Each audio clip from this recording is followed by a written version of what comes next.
إن الحمد لله نحمده ونستعينه ونستغفره ونعوذ بالله من شرور أنفسنا وسيئات أعمالنا من يهده الله فلا مضل له ومن يضلل فلا هادي له وأشهد أن لا إله إلا الله وحده لا شريك له وأشهد أن محمدا عبده ورسوله يا أيها الذين آمنوا اتقوا الله حق تقاته ولا تموتن إلا وأنتم مسلمون يا أيها الناس اتقوا ربكم الذي خلقكم من نفس واحدة وخلق منها زوجها وبث منهما رجالا كثيرا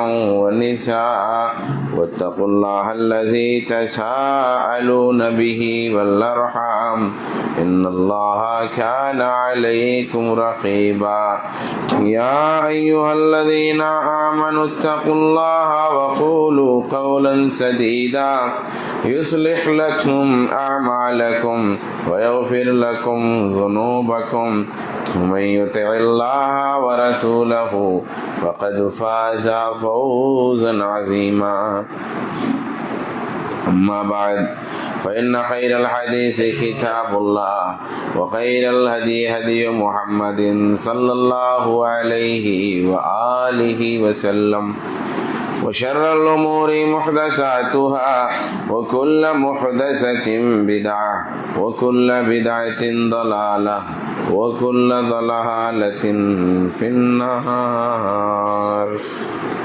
أعوذ بالله من الشيطان الرجيم. بسم الله الرحمن الرحيم. يا أيها الذين آمنوا كتب عليكم الصيام كما كتب على الذين من قبلكم لعلكم تتقون. حاضرین گرامی، رمضان المبارک کا یہ پہلا جمعہ ہے. ابھی ابتدا کے ایام ہیں، اس لحاظ سے ہمیں زیادہ سے زیادہ عبادت کرنے کی نیت اور اس کا ارادہ بنا لینا چاہیے. اس کے لیے اپنے آپ کو تیار کر لینا چاہیے. تو اسی حوالے سے میں کچھ اس طرح کی باتیں کروں گا تاکہ رمضان آپ کو سمجھ میں آئے، اور اسی کے ساتھ یہ کہ آپ رمضان المبارک سے زیادہ فائدہ اٹھانے کی تیاری کر لیں، ذہنی طور پر بھی، اپنے سسٹم کے لحاظ سے بھی، اپنے ارادے میں بھی. اللہ تبارک و تعالی نے اس رمضان کے مہینے اور اس کے روزوں کی جو ایک بنیادی وجہ بتائی کہ کیوں یہ روزے دیے گئے، کیوں یہ مہینہ دیا گیا، تو وجہ یہ بتائی کہ تاکہ تمہارے اندر تقوی پیدا ہو. انسان کے اندر تقوی کی پیدائش کے اللہ تبارک و تعالی نے بہت سارے اسباب رکھے ہیں، بہت سارے ذرائع رکھے ہیں. بیشتر اسباب اور بیشتر ذرائع کو رمضان المبارک میں یکجا لا کے جمع کر دیا، اور جو تمام طرح کی عبادتیں ہوتی ہیں ان کے فضائل اللہ تعالیٰ نے، ان کے درجات اور ان کا اجر و ثواب اللہ تعالیٰ نے بڑھا دیا ہے تاکہ رمضان المبارک میں لوگ کثرت سے وہ عبادتیں کر سکیں. اور کچھ عبادتیں ایسی ہیں جو غیر رمضان میں ہیں ہی نہیں. تو رمضان المبارک پورا ایک خاص مہینہ اللہ تبارک و تعالیٰ نے رکھا تاکہ اپنے دین سے، اپنے ایمان سے کسی نہ کسی انداز میں ہر شخص جڑا رہ جائے. دیکھیے، اپنے اپنے عقیدے سے جوڑنے کے لیے، اپنی اپنی مانیتاؤں سے جوڑنے کے لیے مختلف مذاہب نے مختلف طریقے اختیار کیے ہیں.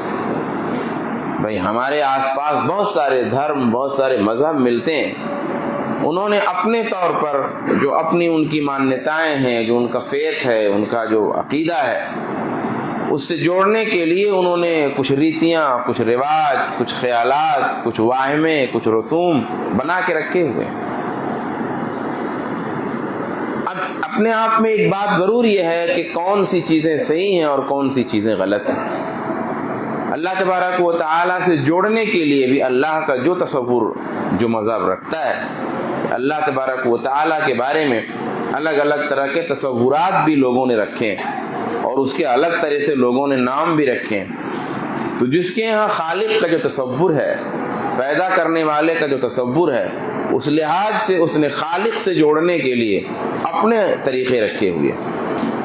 اس میں بات وہ یہ ہے کہ کیا طریقہ صحیح ہے اور کیا غلط ہے۔ اللہ تبارک و تعالیٰ سے جوڑنے کے لیے، اس کا بندہ بنا رہنے کے لیے اور اس کی بندگی کے لیے اللہ تبارک و تعالیٰ نے مختلف طرح کی چیزیں واجب، فرض، مستحب رکھی ہیں۔ کچھ باتوں کا حکم دیا ہے، کچھ باتوں سے منع کیا ہے۔ یہ پوری شریعت، یہ پورا اسلام، یہ پورا قرآن، یہ پوری حدیث، اس کا خلاصہ کیا ہے؟ اللہ کی بندگی۔ جتنے احکامات ہیں، جتنی ساری چیزوں کا حکم دیا گیا ہے، جتنے نواہی ہیں، جتنی چیزوں سے روکا گیا ہے، یہ سارے اوامر جن کا آرڈر دیا گیا ہے اور یہ سارے نواہی جن سے روک دیا گیا ہے، یہ سب کے سب بندگی کے لیے ہیں۔ یعنی انسان کے اندر ایک بندہ ہمیشہ تازہ رہے کہ وہ اللہ کا غلام ہے، اس کا بندہ ہے، اس کا محتاج ہے۔ یہ عقیدہ روشن رہے اس کے ذہن و دماغ میں اور اس عقیدے کی راہ پہ وہ چلتا رہے۔ تو پوری شریعت اصل میں بندگی ہے، یہ سمجھنے کی بات ہے۔ تو اب انسان کو اس بندگی کی راہ میں جو چیزیں اڑچنیں ڈالتی ہیں وہ عام طور پہ دو طرح کی ہوتی ہیں۔ کچھ چیزیں ایسی ہوتی ہیں جن کا تعلق کنفیوژن سے ہے، شبہات سے ہے، خیالات سے ہے۔ مختلف طرح کے خیالات، مختلف طرح کے وسوسے، مختلف طرح کے شبہات، واہمے انسان کو اس بندگی کی لائن سے ہٹاتے ہیں، اس کو منحرف کرتے ہیں۔ اور کچھ چیزیں ایسی ہیں جن کا تعلق شہوات سے ہے، خواہشات سے ہے، انسان کی تمناؤں سے ہے، انسان کی آرزوؤں سے ہے۔ یہ جو دوسری چیز ہے جس کا تعلق شہوتوں سے ہے، یہ انسان کو زیادہ منحرف کرتی ہے، انسان پر زیادہ ایفیکٹ ڈالتی ہے، کیونکہ یہ انسان کی ضرورتوں میں بھی داخل ہے۔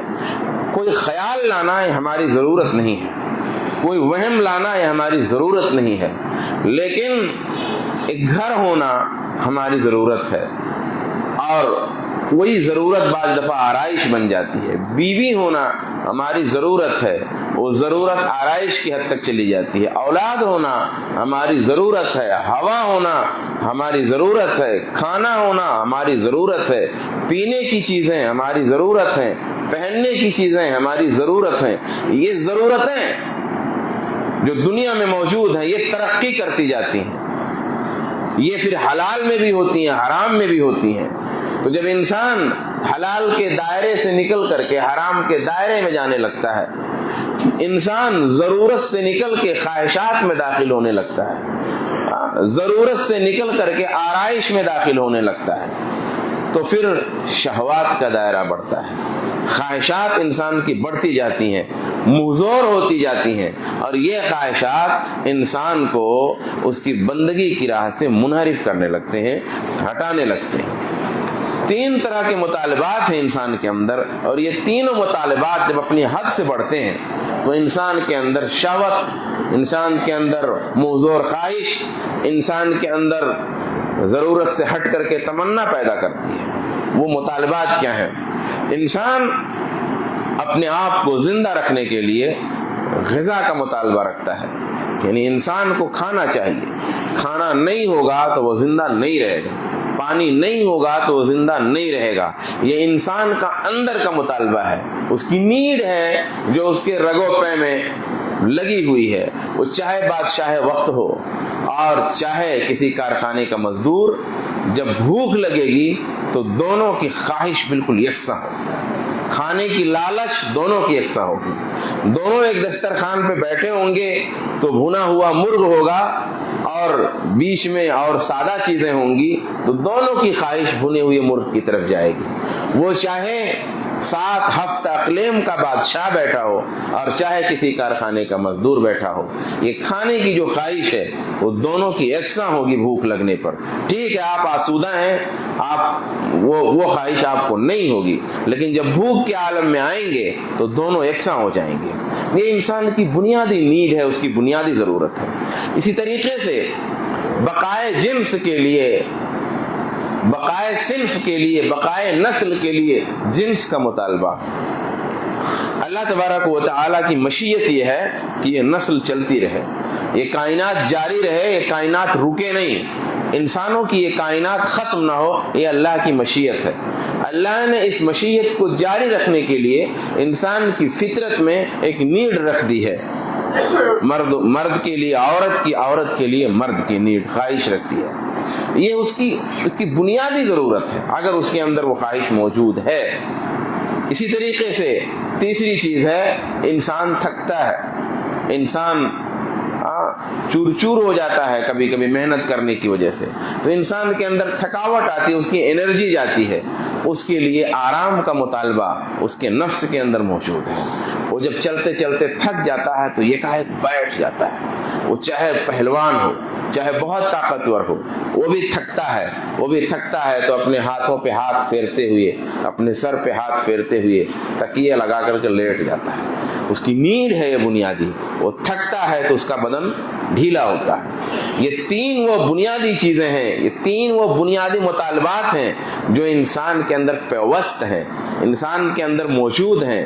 اب یہ مطالبات انسان کے حد سے بھی بڑھتے ہیں، اپنی حدیں پھلاتے ہیں، حلال سے حرام میں جاتے ہیں، حلال کے اندر ہی ضرورت سے اوپر اٹھ کر کے فضول میں جاتے ہیں، ضرورت سے اوپر اٹھ کر کے آرائش میں جاتے ہیں، ضرورت سے اوپر اٹھ کر کے خواہشات میں جاتے ہیں۔ رمضان المبارک کا ایک پورا مہینہ اللہ تبارک و تعالیٰ نے دیا اس لیے ہے کہ ہماری یہ خواہشات بیلنس ہوں، ہماری یہ خواہشات بیلنس ہوں، یہ توازن میں آئیں، یا اپنے دائرے میں آئیں، یا اپنی حدوں میں آ جائیں۔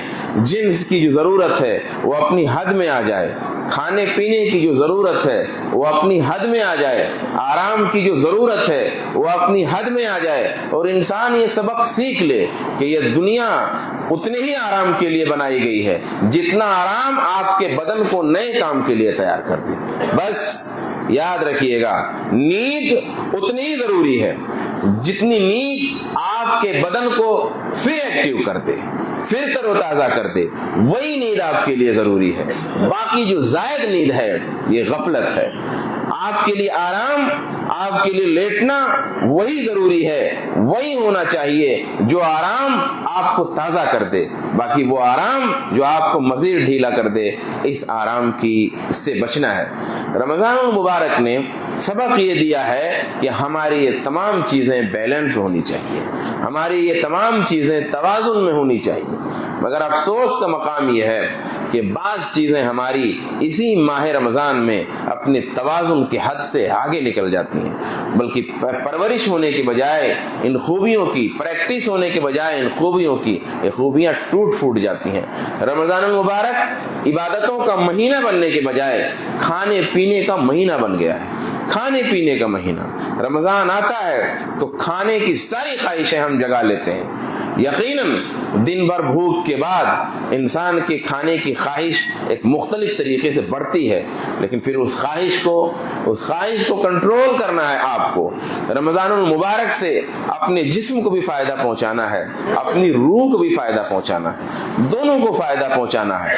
جسم کو اگر نقصان ہوگا، جسم روح پر بھی اثر ڈالتی ہے، روح جسم پر اثر ڈالتی ہے۔ میں اس کی ایک مثال دیتا ہوں۔ آپ 1 مہینے تک گندے سندے رہیے، 1 مہینے تک آپ نہائیے نہیں، 1 مہینے تک آپ کے کپڑے گندے رہیں تو کپڑے کی گندگی کا احساس نکل جائے گا۔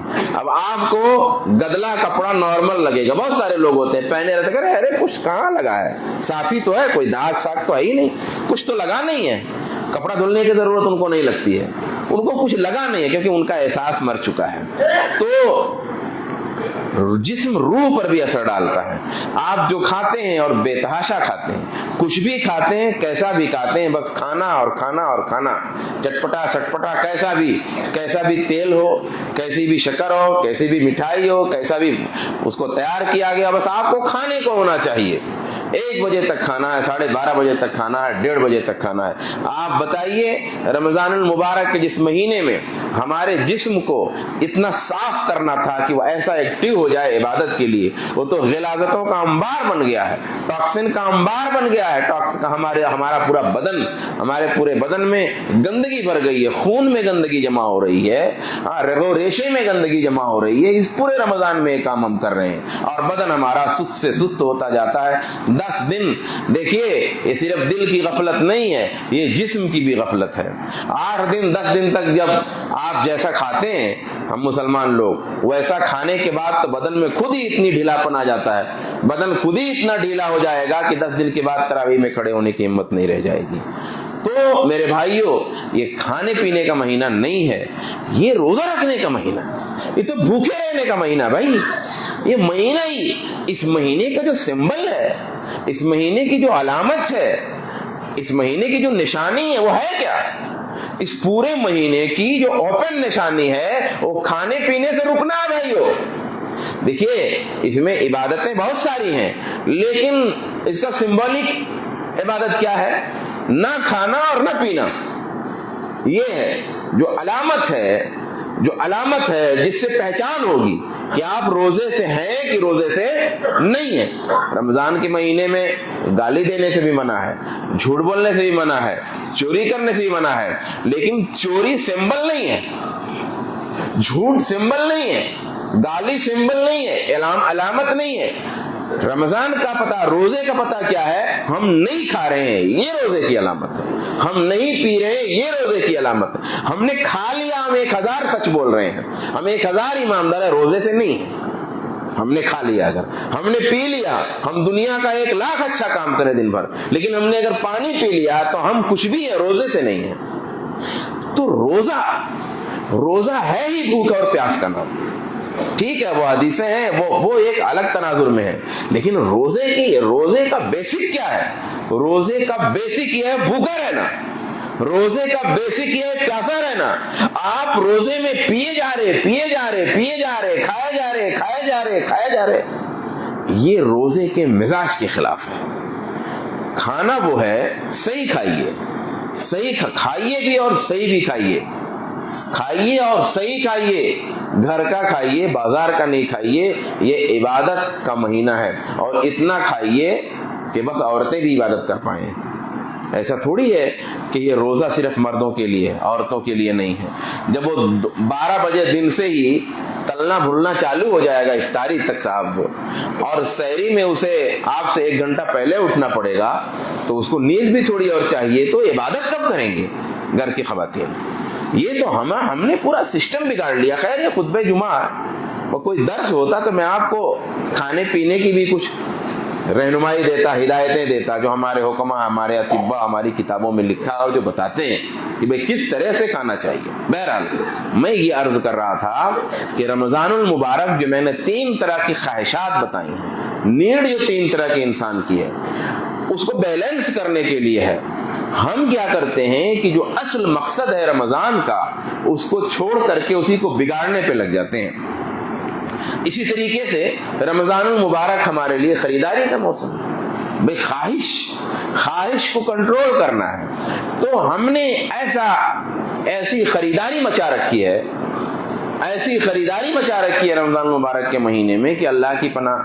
بھائی یہ بات صحیح ہے کہ جو حدیث ہے اس میں کتنا بتایا گیا ہے اور ہم کتنا کرتے ہیں. کیا ہم سنت کے لیے کرتے ہیں یا خواہش کے لیے کرتے ہیں؟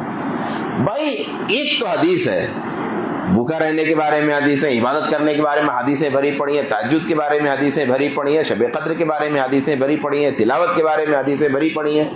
وہ ایک سی حدیث ہے جس میں ایک ذکر مل جاتا ہے کہ نبی صلی اللہ علیہ وآلہ وسلم عید کے دن نیا کپڑا پہنتے تھے.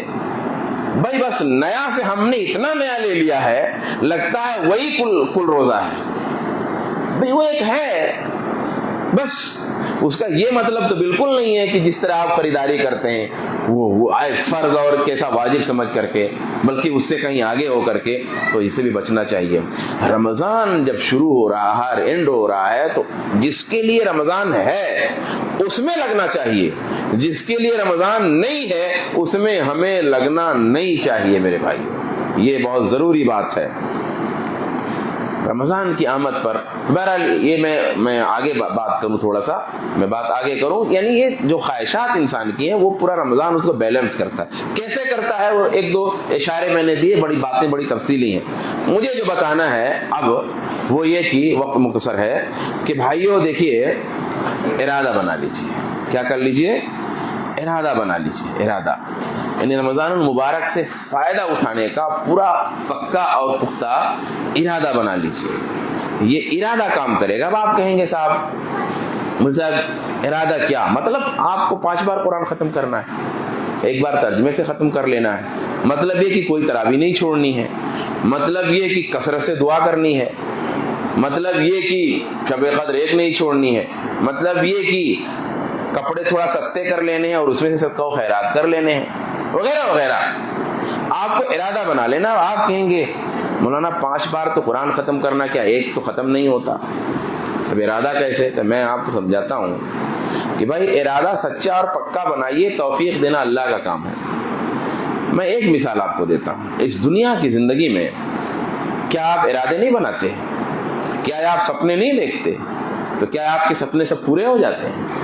انسان پیدا ہونے سے کھیلنے کی عمر میں جیسے آتا ہے تو ایک بچہ جو ہے پتہ نہیں کتنے کھلونے سوچنے لگتا ہے۔ اس کو بس چلے اس سے پوچھئے تو پیسہ ملے کیا کرو گے، تو وہ جو ہے 1 جھولا بھر کے ٹافی خریدے گا اور 3-4 جھولا بھر کے کھلونا خریدے گا۔ اس کی خواہش ہے، 1 کھلونا نہیں اس کی خواہش، وہ سارا گھر بھر لے گا کھلونے سے۔ اس کا سپنا ہے، مگر اس کا سپنا پورا نہیں ہوتا ہے۔ جوان ہونے لگتا ہے، بڑا ہونے لگتا ہے، امیر باپ کا بیٹا ہے تب بھی نہیں پورا ہوتا۔ وہ چاہتا ہے کہ لاکھوں روپے جیب میں رہے اور دوستوں کے ساتھ سیر سپاٹے پہ نکل جاؤں، کبھی فلاں ہوٹل، کبھی فلاں اور لگژری کار لے کے گھوموں۔ یہ سپنا ہے اس کا، مگر یہ سپنا ابا پورا نہیں ہونے دیتے۔ پیسہ ہے، پیسہ لمٹ میں مل رہا ہے۔ جوان ہوتا ہے، شادی کے الگ الگ سپنے، کاروبار کے الگ الگ سپنے ہیں، بچے ہوتے ہیں، پھر سپنے بڑھتے عمر جیسے بڑھتی جاتی ہے سپنے جوان ہوتے جاتے ہیں۔ انسان بوڑھا ہوتا جاتا ہے مگر اس کی خواہش جوان ہوتی جاتی ہے۔ جیسے جیسے عمر بڑھتی ہے ویسے ویسے خواہش بڑھتی ہے۔ انسان 45 سال کی عمر کا آ گیا، اس نے دیکھے تھے بنگلے کے خواب، لیکن ابھی بنگلے کی اینٹ نہیں رکھ پایا ہے، مگر خواب مرجھایا نہیں ہے۔ ہاں، اس خواب کے لیے بچوں کو ڈانٹتا ہے، ظالموں تم سے کچھ نہیں ہو پائے گا، میں نے تو کچھ کیا بھی، تم سے کیا ہونے والا، وغیرہ وغیرہ۔ خواب دیکھتے دیکھتے وہ بسترے مرگ پہ آ جاتا ہے۔ اس کے خواب 1 نہیں پورے ہوتے، مگر وہ خواب دیکھنا مرتے مرتے نہیں چھوڑتا۔ کوئی جاہل، کوئی بہت ہی غافل انسان ہے، مرتے مرتے بھی اپنے بچے کو حرام کی وصیت کر کے جاتا ہے، ذرا دیکھنا وہ فلاں وکیل سے میں نے بات کیا تھا، وہ زمین اپنے نام ضرور ہو جائے گی، جا کے مل لینا۔ مرتے مرتے سپنے نہیں ختم ہوئے، بستر مرگ پہ ہے، سپنے نہیں ختم ہوئے۔ میرے بھائیوں، یہ سپنے جو ہم دیکھتے ہیں یہ پورے بھی نہیں ہوتے ہیں، مگر دیکھنے سے باز نہیں آتے اور سچا سچا دیکھتے ہیں، کوئی منافقانہ نہیں ہے، دل میں پکا سکا ارادہ ہے کہ نہیں کرنا ہے، کیسے بھی کرنا ہے، کوشش بھی جاری ہے، 1-1 روپیہ جمع بھی کیا جا رہا ہے، سب کچھ ہو رہا ہے، پورے نہیں ہوتے، بیمار ہو گئے، پیسہ ادھر چلا گیا، پھر جمع کرنے، پھر کچھ ہو گیا، پھر نہیں بن پایا۔ پھر دین ہی کیوں؟ دین میں تو سپنے دیکھنے کا اپنا ہی فائدہ ہے۔ آپ نے نیت کی ہے مگر نیت رائے گا نہیں جائے گی، نیت آپ کی برباد نہیں جائے گی، تو آپ نیت کریے، ارادہ بنائیے، قرآن کا، تراویح کا، دعاؤں کا، استغفار کا، شب قدر کا، صدقہ و خیرات کا، اللہ کے حضور عاجزی کا، اللہ سے مانگنے کا، اللہ سے تعلق بنانے کا، اللہ کی باتوں کو سمجھنے کا، اللہ کے کلام کو پڑھنے کے طریقے کا ایک مزاج بنائیے، ارادہ بنا لیجیے۔ آج ابھی رمضان باقی ہے، یہ ارادہ آپ کے کام آئے گا۔ انما الاعمال بالنیات، اعمال کا دار و مدار نیتوں پر ہے۔ وَإِنَّمَا لِكُلِّ امْرِئٍ مَّا نَوَىٰ، اور ہر ایک کے لیے وہ ہے جو اس نے ارادہ کیا۔ میں اس کی ایک مثال دیتا ہوں۔ مثال کیا؟ ڈائریکٹ ایک حدیث سناتا ہوں کہ نیت اگر پکی ہے اور سچی ہے اور کوشش بھی ہے مگر آپ عمل نہیں کر سکے تو نیت کا اجر آپ کو ضرور ملے گا. یہ فائدہ ہے نیت کرنے میں. اللہ کے رسول صلی اللہ علیہ وسلم کی حدیث ہے کہ من اتا فراشہ، جو اپنے بستر پہ آیا وہ ینوی، اور وہ ارادہ رکھ رہا ہے ان یقوم یصلی من اللیل، کہ وہ رات کو کھڑا ہو کر کے نماز پڑھے گا، فغلبت عینہ، لیکن اس کی آنکھیں اس پہ غالب آ گئیں، یعنی وہ اس کی نیند اس پہ غالب آ گئی، حتی یصبح، یہاں تک کہ وہ صبح کر گیا، صبح ہو گئی، کتب لہ ما نوی، تو اس کے لیے وہ لکھ دیا جاتا ہے جو اس نے ارادہ کیا. وکان نومہ صدقہ علیہ من ربہ، اور جو وہ سویا وہ سونا اس کے رب کی جانب سے اس کے لیے صدقہ ہے. آپ نے سحری کھائی، آپ کا روزہ رکھنے کا پکا ارادہ ہے، پانی پینے کا کوئی ارادہ نہیں، کھانا کھانے کا کوئی ارادہ نہیں، لاکھ بھوک ہو لاکھ پیاس ہو، لیکن غلطی سے آپ نے کھانا کھا لیا، غلطی سے آپ نے پانی پی لیا، تو یہ پانی اللہ کی طرف سے آپ کے لیے صدقہ ہے، یہ کھانا اللہ کی طرف سے آپ کو گفٹ ہے. باقی آپ کا روزہ سلامت ہے. آپ کی نیت جو تھی تو نیت میرے بھائیوں بہت کام کی ہے. میں اس کو اور تھوڑا سا کلیئر کر دوں اور اسی میں بات ختم کر دوں کہ نیت والی بات سمجھ میں آ گئی، میرے خیال سے بہت ساری باتیں سمجھ میں آ جائیں گی. دیکھیے ہمارے اور صحابہ میں فرق کیا ہے؟ بہت سارے فرق ہیں. ہمارے میں اور صحابہ میں کیا فرق ہے؟ بہت سارا فرق ہے. میں ایک بیسک فرق میں بتاتا ہوں، ایک بہت بنیادی فرق آپ کو بتاتا ہوں. ہمارے میں اور صحابہ میں انٹینشن اور نیت کا فرق ہے. انٹینشن اور نیت کا فرق ہے. اللہ کے رسول صلی اللہ علیہ وآلہ وسلم کے ساتھ رہتے ہوئے ایک اللہ کے رسول کے ساتھ رہنے کی جو میں نے کہا بہت سارا فرق ہے، تو بہت ساری چیزیں ہیں، میں ایک چیز بتا رہا ہوں. اللہ کے رسول صلی اللہ علیہ وآلہ وسلم کے ساتھ رہ کر کے انہوں نے ایک مد خرچ کیا، ایک پاؤ خرچ کیا، 1 کلو خرچ کیا. اور ہم آج اس زمانے سے باہر ہیں اور ہم نے آج خرچ کیا 1 کنٹل. تو ہمارا 1 کنٹل اس 1 پاؤ کے برابر نہیں ہے. ایسا کیوں ہے؟ ایسا کیوں ہے؟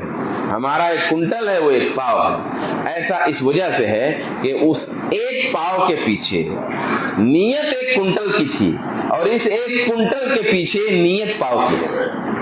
نیتوں کی جو کیفیت ہے، نیتوں میں جو اخلاص کا مسئلہ ہے، جو سچائی کا مسئلہ ہے، اس میں فرق ہے، اس جذبے میں فرق ہے، اس عقیدت میں فرق ہے، اس محبت میں فرق ہے. تو یہ جذبہ، یہ عقیدت، یہ محبت، یہ نیت کا وہ فرق ہے جو صحابہ کرام اور ہمارے درمیان ایک بڑا فرق پیدا کر دیتا ہے. یہ ابھی نماز ہوگی جمعے کی نماز میں بھی پڑھوں گا، آپ سب پڑھیں گے. ایسا ممکن ہے کہ میری جمعے کی نماز کا اجر کم ہو اور کسی عام مزدور کی جمعے کی نماز کا اجر زیادہ ہو. یعنی نماز تو سب نے پڑھی، یہ تو سب کے لیے رجسٹر میں لکھا گیا کہ اس نے جمعے کی نماز پڑھی، امتحان میں سب بیٹھے، پرچہ سب نے بھرا ہوا ہے، لیکن رزلٹ میں فرق ہے. یعنی اتنے لوگوں کی اجر و ثواب الگ الگ ہوں گے. نماز تو سب نے ایک ہی پڑھی ہے لیکن ثواب سب کا الگ الگ ہے. کیوں الگ ہے؟ بہت سارے اسباب. اس میں ایک بڑا سبب ہمارے جذبے کا ہے، ہماری نیت کا ہے، ہمارے خلوص کا ہے، ہماری محبت کا ہے. یہی وہ چیز ہے جو بندہ نہیں جانتا. اسی لیے کہا جاتا ہے کہ اللہ کے لیے کرو، بندے کے لیے نہیں. کیوں؟ اس لیے نہیں، اس لیے کہ بندے کے پاس آپ نے 500 روپے کا صدقہ دیا ہے، بندہ اس کو 500 سمجھتا ہے، لیکن اللہ سمجھتا ہے کہ اس 500 کی نوٹ میں جذبہ، عقیدت اور نیت کا کتنا ٹمپریچر چھپا ہے. ہو سکتا ہے وہ 500 روپیہ آپ نے اپنے بچے کا کپڑا کینسل کر کے صدقہ کیا ہو سکتا ہے وہ 500 روپیہ اپنے مہینے بھر کے گوشت کھانے کو کینسل کر کے آپ نے دیا ہو. اور ہو سکتا ہے جس نے 1 لاکھ روپیہ دیا ہے اس کے تو دائیں بائیں جیب میں 8-10 لاکھ بھرے ہی رہتے ہیں. اس نے 1 لاکھ نکالا اور کھٹ سے دے دیا، اس کو کوئی پرابلم نہیں ہے، کیونکہ اس کے لیے 1 لاکھ 1 روپیہ ہے، آپ کے لیے 500 5 لاکھ ہے. اس لیے اللہ تبارک و تعالیٰ جانتا ہے کہ تیرے 500 کے پیچھے ارادے کیا ہیں، اس کے 1 لاکھ کے پیچھے ارادے کیا ہیں. اسی لیے حدیث میں آتا کرتا ہے. اسی لیے اللہ نے فرمایا ہے اللہ کے لیے کیا کرو, بندے کے لیے نہیں کیا کرو, کیونکہ بندے تمہارے عمل کی قیمت نہیں پہچان سکتے. اللہ تبارک و تعالی ہمارے عمل کی قدر کرتا ہے, وہی ہمارے عمل کی عزت دے سکتا ہے. اس لیے ارادہ بنا لیجئے, ارادہ اگر بن جائے گا تو انشاءاللہ تعالی یہ رمضان ہمارا کامیاب ہو جائے گا. اللہ تبارک و تعالی سے دعا ہے اللہ تعالی مجھ کو آپ کو سب کو توفیق عطا فرمائے.